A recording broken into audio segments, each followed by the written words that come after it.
Selamat datang kembali di channel Audian Audina. Kali ini saya coba terusin lanjutan cerita Awashi dari video terakhir kemarin ya. Dihitung-hitung sih ini masuk ke cerita episode 15 animenya, dimana kita udah masuk pada tahapan cerita Ashito yang udah mulai membaik psikologinya karena berhasil dibujuk sama Hana.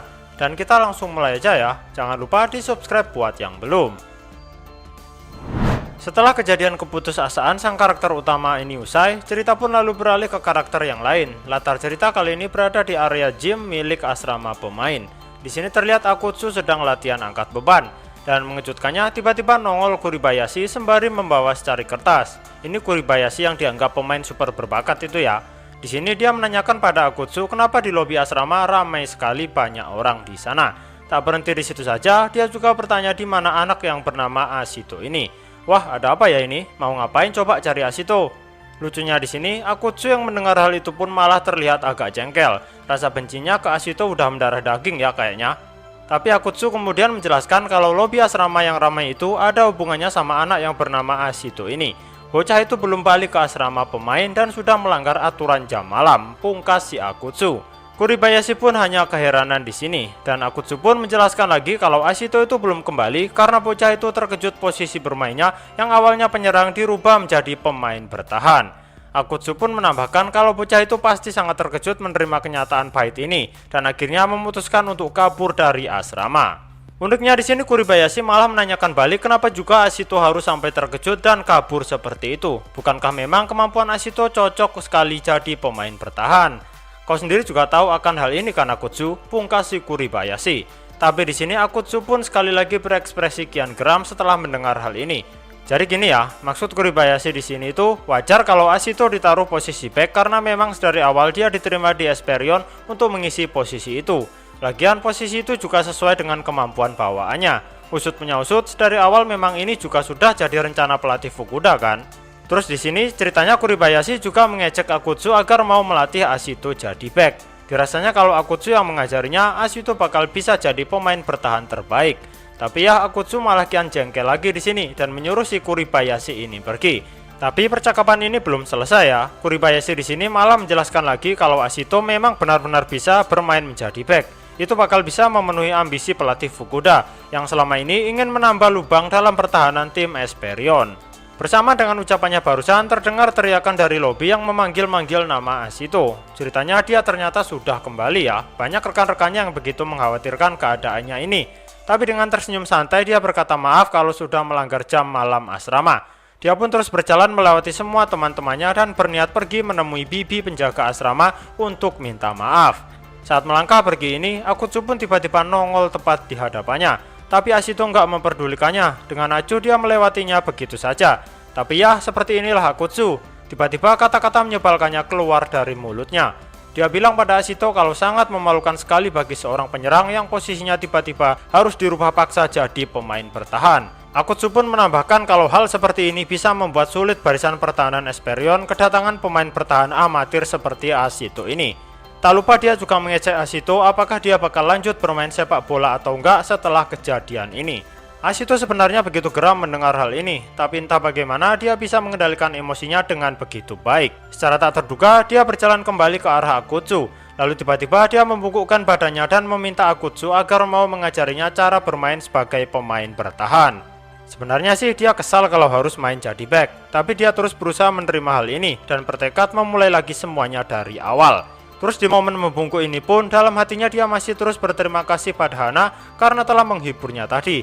Terlihat juga ada pelatih Nozomi yang melihat keributan ini dari kejauhan, tapi dia nggak memberikan komentar apapun. Terus Kuribayashi juga ikut lihat kejadian ini sih, dan karena itu juga dia mengurungkan niatnya untuk bertemu Ashito karena dirasanya suasananya sedang tidak tepat. Sebenarnya sih Kuribayashi hanya ingin tanya pada Ashito siapa yang bikin menu diet makannya selama ini. Secari kertas yang dibawa si Kuribayashi adalah menu diet milik Ashito yang dibuat oleh Hana. Kuribayashi di sini ceritanya agak iri aja sama Ashito yang ternyata punya semacam penggemar yang sampai bikinin menu diet makan sampai sedetail ini. Terlebih dia penasaran siapa orang yang membuatnya. Terus cerita kini berlanjut ke kamar Togashi sama Ashito. Terlihat di sini Togashi langsung menawari Ashito untuk mengajarinya tentang dasar-dasar cara bermain sebagai pemain bertahan. Lucunya di sini, Ashito masih terlihat menangis disertai ada bekas tamparan di pipi kirinya. Ternyata dia habis digampar sama bibi penjaga asrama karena udah ngelanggar jam malam. Terus tentang tawaran Togashi tadi, Ashito terlihat hendak bilang terima kasih. Tapi tiba-tiba saja ada Asari yang ikut nimbrung masuk ke kamar. Dia pun bilang bakal membantu juga mengajari Ashito di sini. Hitung-hitung membayar hutang tentang masalah keributan saat upacara penerimaan yang lalu. Ini yang masalah dia ribut sama Ashito kemarin-kemarin ya. Tak lupa juga, Asari pun meminta izin pada Togashi untuk masuk ke kamarnya ini. Jaga-jaga kalau Togashi masih belum bisa memaafkannya. Terus dengan acuh, si Togashi ini seakan mengiyakan permintaan dari Asari ini. Di lain pihak, Ashito terlihat begitu takjub dengan kebaikan dua temannya ini. Dia pun langsung membungkuk dan mengucapkan maaf kalau mulai dari sekarang dia bakal merepotkan keduanya. Pembelajaran pun kemudian dimulai. Mula-mulanya Asari di sini menjelaskan kalau ini sepertinya bakal jadi hal sulit bagi Ashito, mengingat cara bermain penyerang dan pemain bertahan sangatlah berbeda jauh. Ditekankan di sini oleh Asari kalau Ashito harus paham betul dasar-dasarnya dulu. Togashi pun juga menambahkan kalau hal yang paling dasar yang harus dipelajari Ashito adalah teknik mengcover. Maksud mengcover di sini adalah menutup celah pertahanan. Dalam penjelasannya lebih lanjut, Togashi memberikan gambaran seperti ini. Dalam pertahanan biasanya ada 4 back kan. Jika salah satu dari mereka maju, maka 3 back lainnya harus menyebar dan berusaha menutupi celah yang ditinggal satu pemain tadi. Sederhananya seperti itu yang dimaksud dengan mengcover. Istilahnya ya menutup area yang ditinggalkan oleh kawan kita.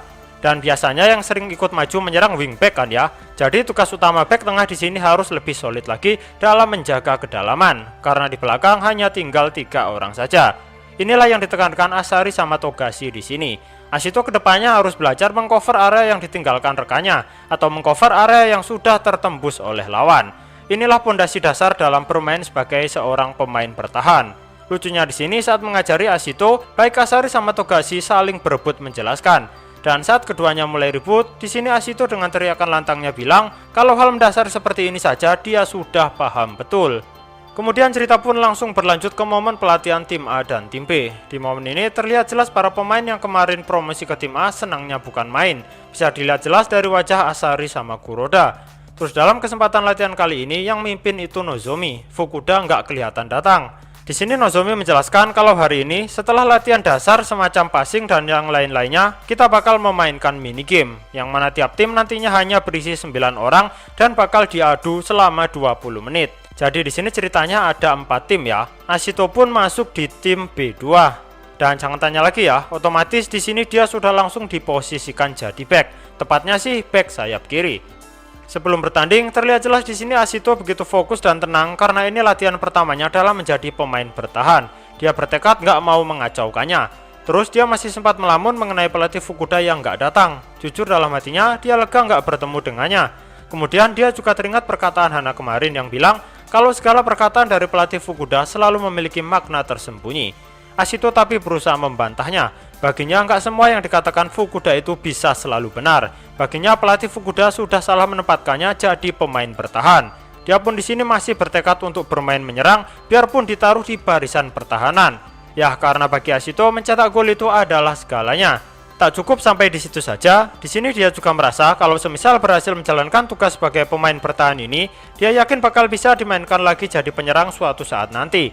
Ya pada dasarnya dia ini masih nggak terima disuruh main jadi back. Terus yang perlu diperhatikan di sini adalah Akutsu yang bakal jadi lawan Ashito di minigame ini. Entah kenapa dia terlihat terus tersenyum licik pada Ashito. Tapi cerita kemudian lompat ke Asari dan Kuroda yang sudah bermain untuk tim A. Terlihat jelas sekali mereka kewalahan di sini, belum bisa adaptasi ngikutin permainan intens dari tim A. Ya, perbedaan levelnya terlampau jauh ya. Di sini Takasugi dari tim A bahkan sampai memarahi Asari karena dia tadi melakukan overlap yang nggak perlu. Dia diingatkan untuk nggak melakukan tindakan gegabah di sini. Asari hanya terdiam dan berusaha menerima masukan barusan. Dia sadar diri sih. Terlihat Yuma di sini memberinya saran untuk mulai terbiasa akan hal ini. Sambil terlihat menyindir sih, tapi dia bilangnya, Yuma di sini juga bilang kalau Asari harus cepat beradaptasi kalau ingin terus bertahan di tim A ini. Kemudian cerita beralih ke Otomo yang ada di pinggir lapangan. Dia berkomentar kalau permainan Asari dan Kuroda di tim A nggak maksimal sama sekali. Dia mengatakannya pada Ashito, tapi nggak digubris. Ashito di sini benar-benar fokus pada latihan perdananya menjadi seorang back. Kemudian latihan minigame Ashito pun akhirnya dimulai. Dan saat hendak memasuki lapangan, pelatih Nozomi tiba-tiba saja bertanya pada Ashito bagaimana kesiapannya kali ini. Asito sih menjawabnya kalau dia ini sudah begitu siap. Nozomi pun gak berkomentar banyak di sini. Dia hanya berpesan semoga beruntung dalam latihan kali ini. Lalu Asito pun melangkah ke dalam lapangan dan menempati posisi back sayap kiri. Hal pertama yang dia lihat ada di hadapannya adalah punggung semua rekan-rekannya yang posisi bermainnya ada di barisan depan. Dia begitu takjub di sini. Karena ini untuk pertama kalinya dia sadar kalau dari posisi back inilah dia bisa melihat semua posisi rekan sendiri maupun lawan yang dia hadapi. Jangkauan penglihatannya jadi lebih luas lagi. Dalam lamunan sesaat ini pun dia tiba-tiba diteriaki seseorang. Itu adalah Takeshima. Dia adalah back tengah sekaligus sosok yang mengontrol pertahanan di tim Asito kali ini. Dia menyemangati Asito dengan bilang kalau dia mengandalkannya sebagai pemain bertahan yang baru. Kemudian sesaat Asito ingat perkataan Asari yang sebelumnya. Saat itu Asari bilang kalau semisal ingin tahu lebih jauh mengenai dasar-dasar menjadi pemain bertahan, tanyakan saja pada Takeshima. Ya, Takeshima ini adalah center back tim B Esperion. Dia adalah palang pintu terbaik yang dimiliki tim B ini. Bahkan Asari mengakui kalau pertahanan tim B bisa kokoh karena adanya Takeshima ini. Menyadari informasi penting dari Asari ini, secara langsung di sini Asito bertanya pada Takeshima tentang apa yang harus dilakukannya secara spesifik di minigame kali ini. Tapi Takeshima hanya memberinya arahan untuk melakukan tugas covering sebaik mungkin saja. Dia juga bilang kalau Asito bebas untuk menyerang dan bertahan semaunya. Harusnya sih nggak gini ya. Dimana-mana harusnya memberi instruksi yang lebih spesifik lagi. Apalagi Asito ini back yang baru. Masalahnya juga Asito di sini sebagai pemula merasa kalau bermain bertahan itu bakalan mudah. Dia bahkan dengan semangat menggebu-gebu ingin segera dimulai pertandingannya. Dia sudah bertekad untuk menunjukkan kemampuan terbaiknya. Terus di pihak lawan, Akutsu masih terlihat tersenyum begitu licik, seakan-akan merencanakan sesuatu yang jahat kali ini. Dan pastinya rencana itu menargetkan Asito sih. Oke, sampai sini aja dulu ya. Saya lanjut lagi di video berikutnya. Cek juga video saya yang lain. Terima kasih banyak dan sampai jumpa lagi.